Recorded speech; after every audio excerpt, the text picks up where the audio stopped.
secundă atenție, să încercăm să începem și puțin mai oficial. În primul rând, noi, Fundația Universitatea și Liceul Ioan Slavici, vă mulțumim tuturor care ați avut încredere și de această dată în noi și ați făcut posibilă existența acestui eveniment.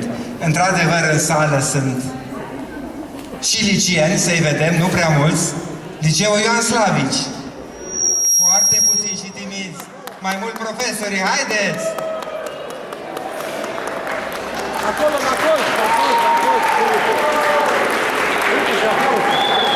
Absolvenții Facultății de Inginerie, calculatoriștii, unde sunt? Haideți, în minoritate!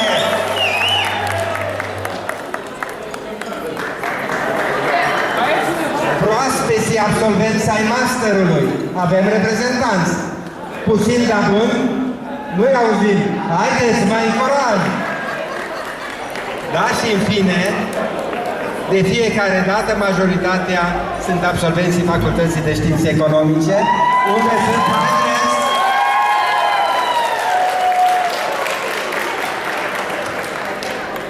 Deci, încă o dată vă mulțumesc că sunteți aici, pentru că ați avut încredere în noi. Același lucru vi l-am zis acum 3 sau 4 ani la deschiderea festivă.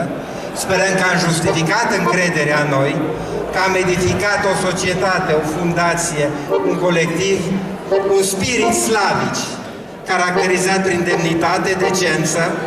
Suntem mândri de dumneavoastră, suntem mândri în fiecare an când ne întâlnim cu absolvenții Universității și Liceului Ioan Slavici și peste ani sperăm în același climat de prietenie, de apropiere și respect să ne întâlnim în orice ocazie.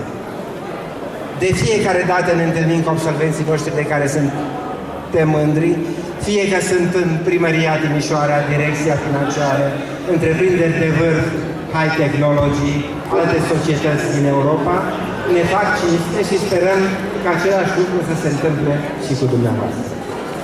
Din respect pentru timpul dumneavoastră, vă mulțumesc încă o dată, să ne distrăm împreună și să ne vedem la examenele de licență cu același zâmbet pe după. Mulțumesc și distracție plăcută!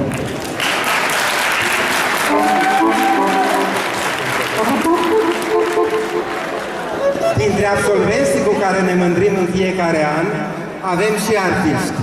Dintre artiștii de acest an, ne mândrim cu Adriana, o cântăreață de renume, care ne va încânta în momentele următoare. Mulțumim, Adriana, pentru tot! Și eu vă mulțumesc și vă invit să jucați. Vă invit la joc.